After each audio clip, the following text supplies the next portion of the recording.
छत्तीसगढ़ की विष्णुदेव साय सरकार हर वर्ग के उत्थान के लिए काम कर रही लगातार। सूबे में बह रही विकास की बयार, जन जन के सपने हो रहे साकार। साय सरकार हर वर्ग की बेहतरी के लिए कदम उठा रही है। इसी के तहत नई औद्योगिक नीति लाने जा रही है।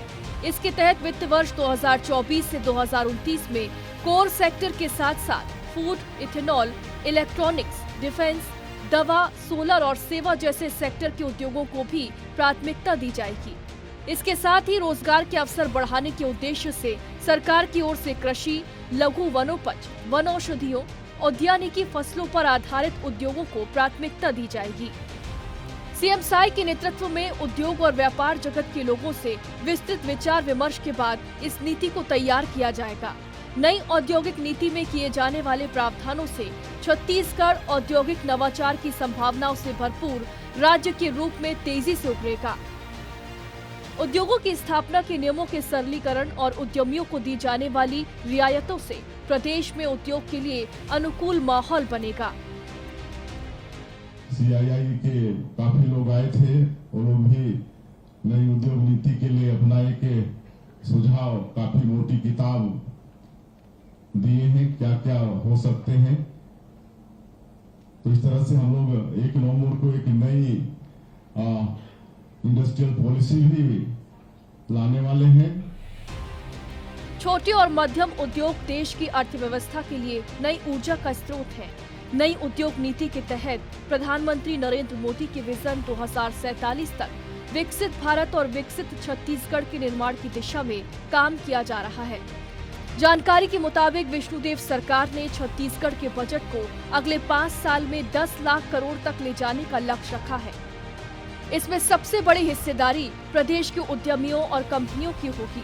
नई औद्योगिक नीति के लिए उद्योग विभाग की ओर से लगातार अलग अलग उद्योग संगठनों से विचार विमर्श कर उनसे बहुमूल्य सुझाव तो लिए ही जा रहे हैं। साथ ही गुजरात, महाराष्ट्र, उड़ीसा, मध्य प्रदेश समेत दूसरे प्रदेशों की उद्योग नीति का अध्ययन भी किया जा रहा है।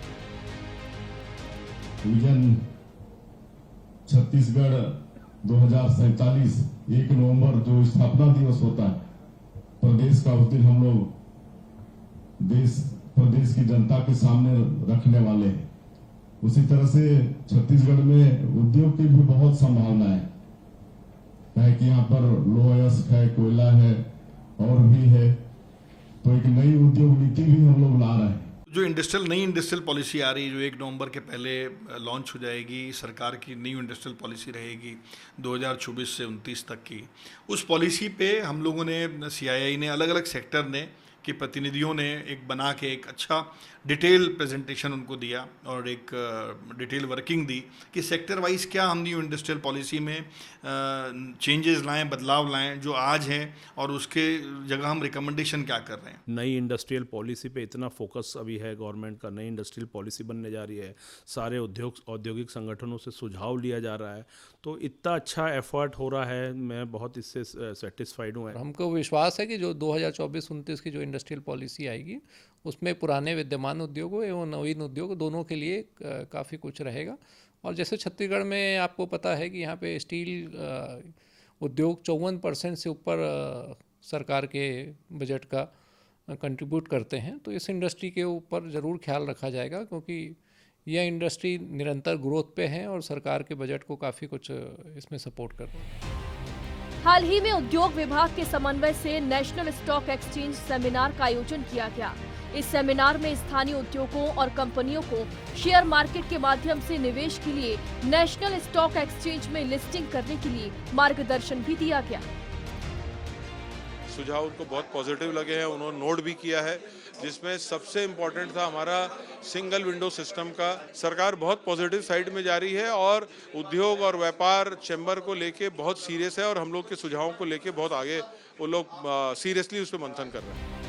सरकार की ओर से नई औद्योगिक नीति में ऐसे अनेक प्रावधान किए जा रहे हैं जिनसे नवीन उद्योगों की स्थापना के लिए उद्यमियों को प्रोत्साहन मिलेगा और नए उद्योग स्थापित होंगे। इससे प्रदेश में प्रत्यक्ष और अप्रत्यक्ष रोजगार की संभावनाएं भी बढ़ेंगी।